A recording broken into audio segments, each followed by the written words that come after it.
Hello friends, मी भावना भुतल स्वागत करते तुमचं माझ्या चॅनेलमध्ये, ज्याचं नाव आहे लव्ह नॉवेल स्टुडिओ. चला तर मग स्टोरीला सुरुवात करूया. पण त्याआधी चॅनेलला सबस्क्राईब केलं नसेल तर सबस्क्राईब करा आणि बेल आयकनवर क्लिक करा. कथेचं नाव आहे मिस्टर सोलमेट, मी फक्त तुझीच. लेखिका भावना भुतल, व्हिडिओ एडिटर सोनाली जाधव, स्वर शिखा भुतल. सोलमेट भाग 3. खूप आतुरतेने देवांची वाट बघत ती आजचा संपूर्ण दिवस घालवत होती. गाडीचा आवाज येताच धावत पळत जाऊन तिने दरवाजा उघडला. हात पुढे करतच ती देवांच्या हातातील बॅग स्वतःकडे घेणार, पण त्याआधीच देवांशने तिला रोखलं. आज तुझ्यासाठी स्पेशल गिफ्ट आणलंय मी. ओठांच्या डाव्या कोपऱ्यातून हसतच देवांश म्हणाला. आता पुढे. देवांशच्या त्या शब्दांनी तिच्या हृदयात गुदगुल्या झाल्या. श्वास अचानकपणे वाढले. डोळ्यांत चमक आणत ती त्याच्याकडे पाहू लागली. खरं तर देवांश आपल्यासाठी कधीतरी गिफ्ट आणतील यावर तिचा स्वतःचा विश्वासच बसत नव्हता. देवांशला ती पुढे काही बोलायला जाणार तोच त्याच्या मागे इतका वेळ लपून असलेली आकृती तिच्या समोर येऊन उभी राहिली. त्रिशा. अविराच्या ओठांतून शब्द बाहेर पडले. समोरच आपल्या मामे बहिणीला बघून तिला किंचितसा आनंद झाला. उसनं हसू ओठांवर आणत तिने देवांशकडे पाहिले. देवांश असं सरप्राईज देणाऱ्यातला नव्हता, त्यामुळे तिचा चेहरा क्षणभरातच पडला. दिवसेंदिवस त्रिशासोबत देवांशची वाढत चाललेली जवळीक तिचे प्राण कंठापर्यंत आणायची. त्यात त्रिशाची दरवेळेला नवीन बॉयफ्रेंड बनवण्याची प्रथा अविराला चांगलीच माहिती होती. पण या मुलीपासून लांब राहा एवढे 4 शब्द देवांसमोर बोलून दाखवायची तिची हिंमतच नाही व्हायची.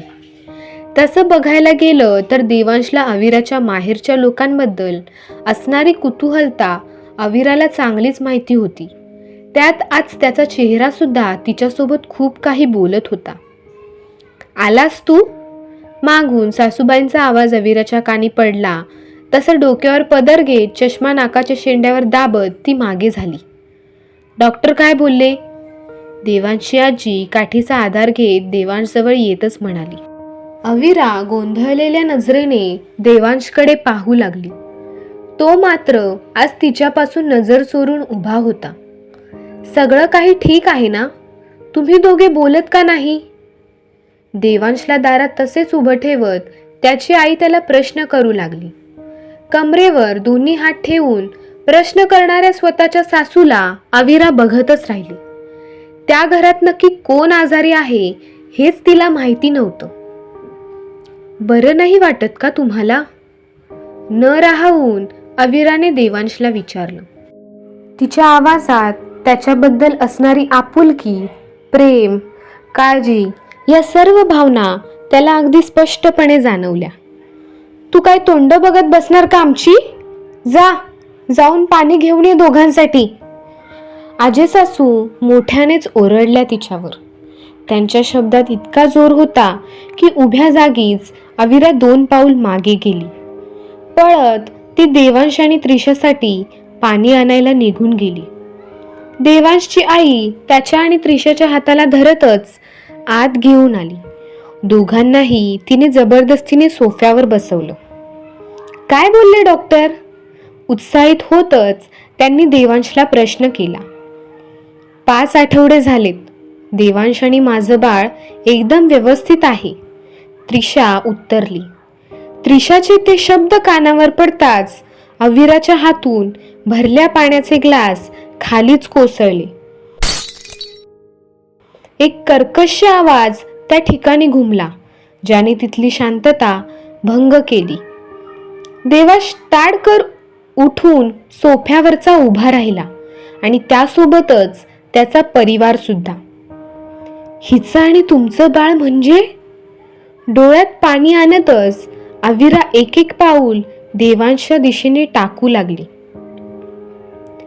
जे तू नाही देऊ शकत ते ही देते, आमच्या खानदानाचा वारस, आजे सासू त्यांच्या करारी आवाजात म्हणाल्या. मी वारस नाही देऊ शकत? अविराने रडतच देवांशकडे पाहिले. देवांश तिला कधी जवळच घेत नव्हता. आई होण्यासाठी ज्या गोष्टी दोघांत घडायला हव्या त्या घडतच नव्हत्या. मग दीक्षित खानदानाला वारस देऊ शकत नाही हे खापर फक्त माझ्या माथ्यावर का फोडलं जातंय हा प्रश्न जणू ती देवांशला करत होती. पण सगळ्यांसमोर उघडपणे बोलायला तिला जमत नव्हतं. तिच्या नजरेतील भावना आणि वेदना देवांशला कळत होत्या. आठवडाभरापूर्वी तुझ्या ज्या काही टेस्ट आपण हॉस्पिटलमध्ये जाऊन केलेल्या त्याचे हे रिपोर्ट आहेत. तू कधीच आई होऊ शकत नाही. तुझी फॅलोपियन ट्यूब डॅमेज आहे असं डॉक्टरांचं म्हणणं आहे. असं म्हणत देवांशने तिच्या हातात हॉस्पिटलचे रिपोर्ट टेकवले. थरथरत्या हातात अविराने रिपोर्ट पकडले आणि 2 दिवसांपूर्वीचं देवांशचं वागणं तिला आठवू लागलं. आपण लवकरच बेबी प्लॅन करू. त्यासाठी काही टेस्ट तुला आणि मला कराव्या लागतील. जर दोघांचे रिपोर्ट नॉर्मल आले तर आपण लगेचच बेबी प्लॅन करूयात. आई आणि आजी मला उठसूट बेबीबद्दल विचारत असतात. तुझी हरकत नसेल तर आपण आज हॉस्पिटलमध्ये जाऊन येऊ असं 2 दिवसांपूर्वी देवांश तिला म्हणाला होता. देवांश आणि आपलं बाळ या विचारानेच ती आतून सुखावून गेली होती. मागचा पुढचा विचार न करता ती त्याच्यासोबत जाऊन तो बोलेल त्या सर्व टेस्ट सुद्धा करून आली होती. त्याचेच रिपोर्ट जे देवांशने त्याच्या संपूर्ण परिवारासमोर अविराच्या हातात दिले होते. तिच्या डोळ्यांतून येणारं पाणी त्या रिपोर्टना भिजवू लागलं होतं. आपण चांगल्या डॉक्टरला दाखवूयात ना. मी तुमच्या घराला नक्की वारस देईल. धीर एकवटून ती देवांशला म्हणाली. देवांश निर्विकारपणे तिच्या समोर उभा होता. त्याच्याकडून उत्तराची अपेक्षा तिला होती. त्याने फक्त हो म्हणावं आणि त्याला बाळ देण्यासाठी तिने हॉस्पिटलमध्ये जाऊन स्वतःच्या शरीरासोबत झटावं इतकंच तिच्या डोक्यात त्या क्षणी सुरू होतं. पोटगी वगैरे अजिबात मिळणार नाही तुला. तुझ्या मामाने लग्नात काहीही दिलेलं नव्हतं आम्हाला. आजे सासूने असं म्हणताच पायाखालची जमीनच तिच्या सरकली. पोटगी? तोंडातून तो शब्द बाहेर काढताना तिची जीभ सुद्धा थरथर कापू लागली होती. आजी सासूला आपल्याला काय बोलायचंय हे न कळण्या इतपत ती मूर्ख तर नक्कीच नव्हती. पण आपण मूर्ख म्हणून नको तो विचार तर करत नाही ना हा विचार तिच्या डोक्यात सुरू होता. देवांश, तू हिला सर्व काही सांगतोय की मीच सांगू? हे बघ, मला ही लपवाछपवी करायला अजून नाही जमत. ते पण अशा अवस्थेत. मला आपल्या बाळाला या जगात आणायचंय. त्याला तुझं नाव द्यायचंय. तू डिवोर्स पेपर हिच्याकडे दे आणि त्यावर सह्या करून घे. म्हणजे आपण लग्न करायला मोकळे. त्रिशाकडून असं काही ऐकताच अविराला क्षणभरासाठी असं वाटलं की हे सगळं स्वप्न असावं आणि जर प्रत्यक्षात हे सगळं घडत असेल तर एखादा भूकंप तिथे यावा ज्या ठिकाणी ती उभी आहे. ती जमीन एकमेकांपासून वेगळी व्हावी आणि त्यात ती सामावून जावी. कारण देवांशपासून वेगळं राहण्याचा विचारच तिला करवत नव्हता. मी तिच्यासोबत बोलतो. तू शांतपणे इथे बस असे म्हणत देवांशने त्रिशाच्या हाताला धरत तिला सोफ्यावर बसवले. अविरा, आत्ताच्या आत्ता रूममध्ये ये असे म्हणत देवांश सरळ स्वतःच्या खोलीत निघून गेला. चुंबकाला ओढल्या जाणाऱ्या लोखंडाप्रमाणे अविरा त्याच्या मागोमाग खोलीत निघून गेली. खोलीत आल्या आल्या अविराने रडतच देवांशला मिठी मारली. हे सगळं काय आहे देवांश? मी कुठे कमी पडली मला तरी कळू देत. तुम्हाला बाळ हवंय ना? मी देईल ना तुम्हाला बाळ. आपल्याला पण बाळ होईल देवांश. तुमच्याकडे तर खूप पैसे आहेत. आपण सगळ्यात मोठ्या आणि महागड्या डॉक्टरला दाखवूयात. मी तुम्हाला बाळ देईल. आपल्याला बाळ होईल. हुंदके देतच ती त्याची समजूत काढू लागली. अविरा प्लीज असे म्हणत त्याने तिला स्वतःपासून लांब केलं. शुद्धीवर ये म्हणत तो तिच्यावर ओरडला आणि तिच्या दंडाला धरत त्याने तिला जोरातच हलवलं. तसं तिच्या नाकाच्या शेंड्यावरील चष्मा खाली पडला. केसांचा घट्ट बांधलेला आंबाडा सुटला. क्लिप खाली पडून तिचे केस मोकळे झाले आणि त्याच्या समोर आला तिचा निरागस चेहरा, जो क्षणभर देवांश बघतच राहिला. निरागसता तिच्या चेहऱ्यावर घर करून होती. मी तुमच्यावर खूप प्रेम करते देवांश. माझा तुमच्यावर अजिबात राग नाही. मी तुम्हाला माफ केलं. तुम्ही मला डिवोर्स नका ना देऊ. तुम्ही म्हणाल ते सगळं करायला तयार आहे मी. दोन्ही हात तिने त्याच्या समोर धरले. या जबरदस्तीच्या नात्याला मी कंटाळलोय अविरा. मला नाही आवडत तू. मला जशी लाईफ पार्टनर हवी तशी तू नाही आहेस. तू सुद्धा तुझ्या समीर सोबत मूव्ह ऑन होऊ शकतेस. तसं पण तुला त्याच्यात किती इंटरेस्ट आहे हे मला सुद्धा माहिती आहे. देवांशने असं काही म्हणताच अविरा डोकं धरतच खाली कोसळली. तिचं संपूर्ण शरीर थरथरू लागलं होतं. समीर आणि माझं नातं? अविराने स्वतःलाच प्रश्न केला. मी या पेपर्सवर जे काय लिहिलंय ते एकदा वाच आणि सही कर. तुझ्यासारख्या मुलीसोबत मला संसार नाही करायचाय. नवरा जिवंत असताना तुझे परपुरुषासोबत शारीरिक संबंध आहेत हे सुद्धा मी या पेपरवर लिहिलंय.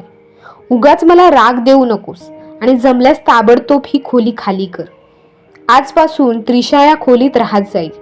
तुझं सामान तू स्वतःसोबत नेऊ शकतेस. असे म्हणत देवांश तिथून जाणार तोच अविराने त्याचे पाय धरत त्याला अडवलं. का असे खोटे आरोप करताय तुम्ही माझ्यावर? समीर सोबत माझे शारीरिक संबंध कसे असू शकतात? तो स्वतःला माझ्यासारखी स्त्री समजतोय देवांश. परस्त्री सोबत शारीरिक संबंध तुम्ही बनवले आणि कलंक मात्र माझ्यावर लावताय. अविरा रडतच देवांशला बोलू लागली. देवांशने तिच्या दंडाला घट्टपणे आवळलं आणि तिला उभं केलं. देवांश दुखतंय, कळवळतच ती म्हणाली. तिचं रडणं थेट त्याच्या हृदयाला भिडलं. त्याने तिचे दंड सोडले. गप्पपणे पेपर्सवर साईन कर आणि मला या जबरदस्तीच्या नात्यातून मोकळं कर. तू कितीही रडलीस तरी माझ्यावर फरक नाही पडणार, कारण मला तू नाही आवडत. देवांश तिला धमकावतच म्हणाला. असं का वागताय तुम्ही? मी एकटी कुठे जाईल याचा तरी विचार करा. प्लीज नका ना असं वागू. रडतच ती त्याला पुन्हा बिलगली. अविरा! तो तिच्यावर मोठ्याने ओरडला आणि त्याने तिला स्वतःपासून लांब केलं. ती बेडवर येऊन पडली. गप्पपणे पेपर्सवर सह्या कर आणि मला मोकळं कर म्हणत देवांश खोली बाहेर पडला. एकटक त्या डिवोर्स पेपरकडे ती बघत राहिली. देवांशबद्दल बघितलेली सगळी स्वप्न तिला संपताना दिसत होती. पेपरवर जे काही लिहिलंय ते तिला वाचता येत नव्हतं. स्वतःचा खाली पडलेला चष्मा ती शोधू लागली. तो सुद्धा तिच्या नजरेला दिसत नव्हता. थरथरणारे हात फरशीवर फिरवत चष्मा हाताला लागतोय का हे ती पाहू लागली, पण व्यर्थ. तोच दरवाजा उघडून कोणीतरी आत आलं. नीट उभी राहत तिने किलकिल्या डोळ्यांनी पाहण्याचा प्रयत्न केला. समोर कोण आहे याचा ती अंदाज घेऊ लागली. कोण आला असेल आत? अंदाज लावूच शकता. हा भाग कसा वाटला हे कमेंट सेक्शनमध्ये नक्की कळवा. धन्यवाद.